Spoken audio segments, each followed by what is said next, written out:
Hello guys, my name is Ausra and welcome to my podcast Thinking in Sound. This is episode number 15 and today's question sounds like this. How does pedal technique shape the way you hear harmony? Well, anyway, it's a very specific question for a very specific instrument because I think we are so lucky that we have pedals in organ. For me, pedals are so important and I always glad if an instrument has one because it changes a lot. And first of all, I would like to talk a little bit about pedal technique, in order to hear harmony and in order that the pedal line would help you to hear harmony, you need to have pedal technique because if you are just beginner organist, you might not be able to appreciate what the pedal does for your playing and for your musical thinking. So having basic pedal technique is the crucial point. But after that, when you already managed playing pedals and don't need to look at each note when you're pressing it down, then you can start really to think why organ has the pedals and why it's so important for us to use it and to use it right and to see the benefit of it. Well, like general audience, we usually just think, that playing pedal is so hard and we often look at it like at a miracle, and you may feel like, you are at the circus while playing pedals.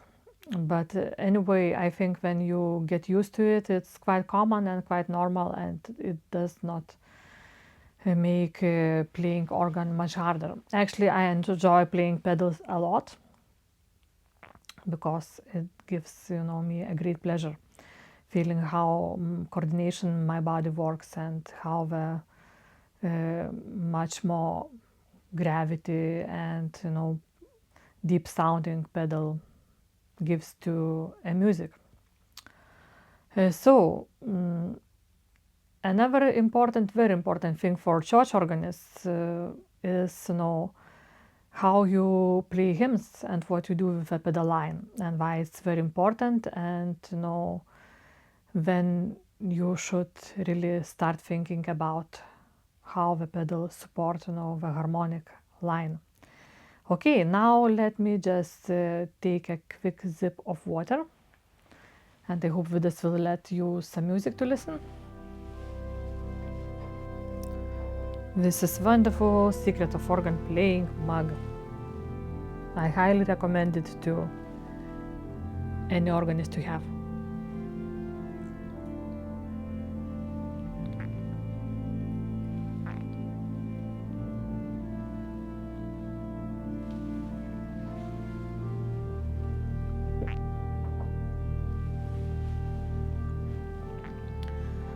So now let's talk a little bit about hymn playing. I think that having pedal division is crucial for accompanying congregational singing and playing hymns.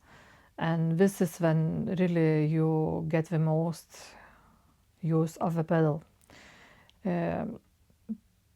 I would suggest you even to register the pedal division a little bit louder for that purpose. Because if your church has acoustics, at least like normal or good acoustics, the pedals are not as well heard as upper voices. Let's think for a moment about mixed choir. When you have sopranos, altos, tenors, and basses, actually sopranos sounds the best. And you can hear them most clearly and we don't need even to put a lot of effort to be heard. But with the bass is another story. Or altos. Of course, I would not suggest that the altos need to sing louder than sopranos. No, but bass actually should sing a little bit louder because we give foundation for an entire choir. And the same is with organ pedal, because people often think that melody is the most important part of music, and I'm talking about homophonic texture. But my strong belief is that the bass dictates everything, because bass is the foundation of the chords of harmony, and it dictates everything. Because obviously, if you have, let's say, the the first scale degree in the pedal, obviously it will be tonic at the beginning and then at the end of the piece, and subsequently all the other chords and scale degrees. So it's really important for us to know what the bass is doing and to hear it. And another advice for me would be, if you are accompanying hymns for congregational singing, and if you are playing 4 lines, don't duplicate, don't double your bass with the left hand. Don't play the same what pedal is playing. That's a bad habit, and try to get rid of it. So just play tenor with your left hand, and alto and soprano with your right hand, and leave a bass for the pedals. It will work perfectly fine. And try to think and try to hear what you're playing with the pedals, because it's very important. You actually need to be able to sing each line which you are playing, but the bass line is the most important. Without it, it would be just a regular instrument, not the king of instruments. So, and always at the 16th foot. And I know that organists sometimes are trying to avoid it, especially if we are playing like Trio Sonatas, because we think if you would add the 16th foot stop in the pedal, your pedals might sound a little bit behind, all the time. But it's just matter of your technical ability to manage it, because sometimes you have to press actually the pedal note just before the same notes in the hands of the same chord. That's the trick, that the sound would come all together. You really need to think about it and listen to it, and with a little bit more of careful and mindful practice, you can achieve it.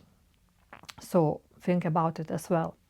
Of course, if you are playing, let's say, the solo voice in the pedal, which is also the case sometimes, if the composition requires it, then of course you are allowed not to use 16 foot in the pedals, but to play it on the 8 foot stop alone, or sometimes even 4 stop alone. So it's just a matter of what kind of the piece you are working on.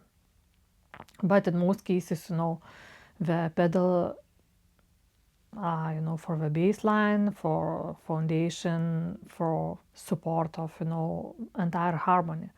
So, be respectful for your pedal line and always listen to it, because the pedals is that thing that makes us, organists. Okay, guys. I hope you enjoyed this episode, and please send me more of your questions, because otherwise I will have just to come up with my own topics. So this was Ausra and my 15th episode of Thinking in Sound. Thank you for listening, and I'll see you next time.